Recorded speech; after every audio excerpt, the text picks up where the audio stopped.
Pour une troisième année consécutive, la MRC de la Matapédia affiche un solde migratoire interrégional positif. Les derniers chiffres pour l'année 2020-2021 de l'Institut de la statistique du Québec révèlent des gains records pour le Bas-Saint-Laurent et plus précisément pour la MRC de la Matapédia. Pour mieux comprendre ces statistiques, je reçois en studio Isabelle Pinard, qui est conseillère en développement, promotion et attractivité à la MRC. Bonjour Isabelle. Bonjour Marc. Ça va bien? Oui, très bien. Bon, t'as bravé le froid pour venir nous rencontrer ce matin. Toujours un plaisir de venir vous rencontrer. Donc, on parle de solde migratoire. Donc, on peut supposer que c'est le différentiel entre les arrivées dans la région et les départs. C'est exactement ça. Donc, on sait que pour l'année de 2020-2021, on part ça du mois de juin jusqu'au mois de juillet, on a eu 620 personnes qui sont venues sur le territoire, puis il y en a 418 qui l'auraient quitté. Donc, ça fait une différence, 620 moins 418, de 202 personnes qui se sont ajoutées à la population matapédienne au cours des derniers mois. Et ce chiffre-là, on peut parler d'un record? C'est effectivement un record parce que, vous le disiez là, en introduction, ça fait 3 années consécutives là, qu'on est en hausse. Il y a 3 ans, on avait une hausse de 7 personnes. Donc, c'était déjà quelque chose d'exceptionnel parce que ça fait plusieurs années que malheureusement, on connaissait toujours des déficits. Donc, il y a 3 ans, on était à plus 7. Là, il y a 2 ans, on était à environ plus 40. Puis là, on est à plus 202. Donc, il y a vraiment une très grande augmentation du nombre d'arrivées. Il y a vraiment beaucoup. D'être 200, c'est vraiment beaucoup. Là. Si on compare ça avec les autres années, que c'était en bas de 100 personnes, là, on a plus que doublé le nombre de personnes qui sont installées ici. Ouais. C'est sûr que là, on s'imagine, une des causes, probablement la COVID-19 a joué un rôle important parce qu'on sait qu'avec le télétravail, les gens ont beaucoup quitté le milieu urbain pour aller en région éloignée. Oui. J'imagine que tu nous confirmes que ça fait partie des facteurs. Oui, c'est dans les facteurs. Parce que c'est pas évident non plus là, pour chacune des 620 personnes de savoir exactement qu'est-ce qui a fait que son déménagement s'est fait là, de la région. Puis on ne sait pas toujours non plus d'où ils arrivaient là, ailleurs du Québec. Mais effectivement, on remarque que partout dans les régions rurales, là, il y a eu une augmentation des gens qui sont arrivés suite aux effets de la COVID, donc le confinement, les gens qui n'avaient pas nécessairement accès à des terrains, des grands horizons, ont rêvé de justement avoir cette possibilité de liberté, de sortir un peu à l'extérieur.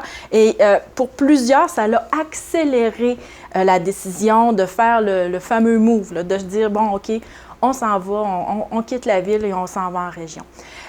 Il y a aussi le phénomène des gens qui ont probablement aussi commencé à habiter leur résidence secondaire de façon plus permanente. Okay. Donc ça, on sait que c'est probablement une tendance. Des gens qui avaient peut-être des chalets ou des habitations secondaires qui se sont dit, bon, ben nous, on profite de ce moment-là pour dire, bon, on déménage puis on s'installe vraiment de façon permanente ailleurs.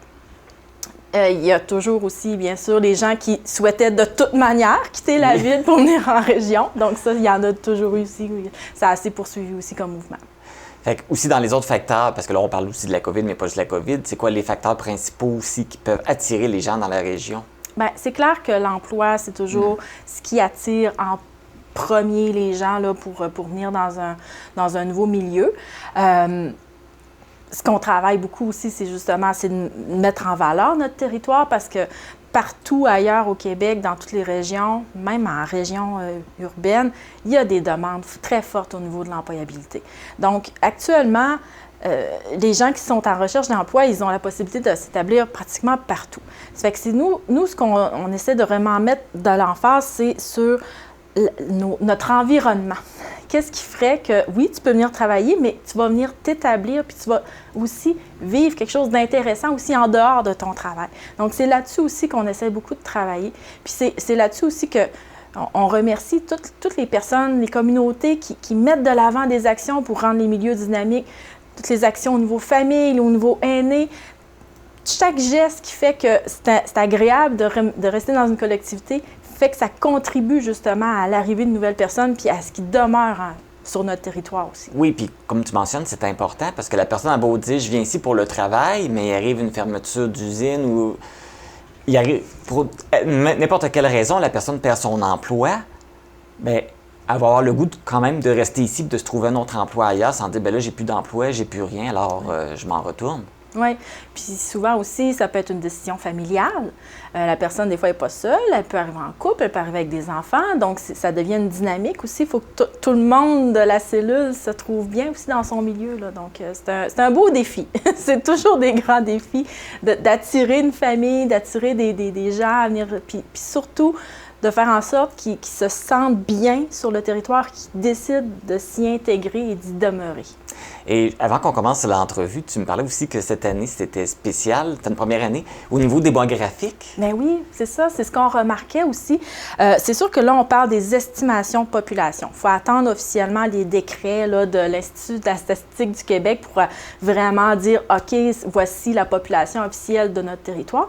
Mais selon les estimations, c'est la première fois depuis 1996 qu'on voit que le nombre de la population a augmenté. Donc ça, c'est vraiment phénoménal. Puis justement, c'est une des parties qui explique ça, c'est le solde migratoire positif.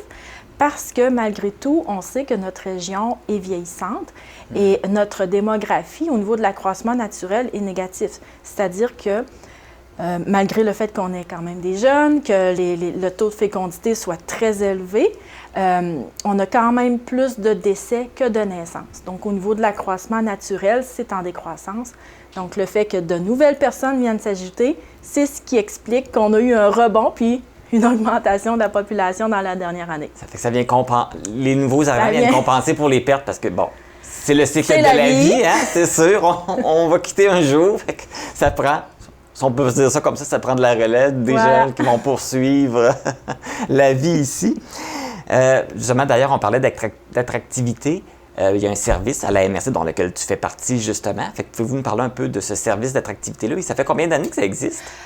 Officiellement, depuis 2016, le service qu'on offre, en fait, c'est d'accompagner toute nouvelle personne qui arrive ou qui a une intention aussi d'arriver. On peut avoir des contacts avant aussi là, pour les aider, les accompagner dans leur installation.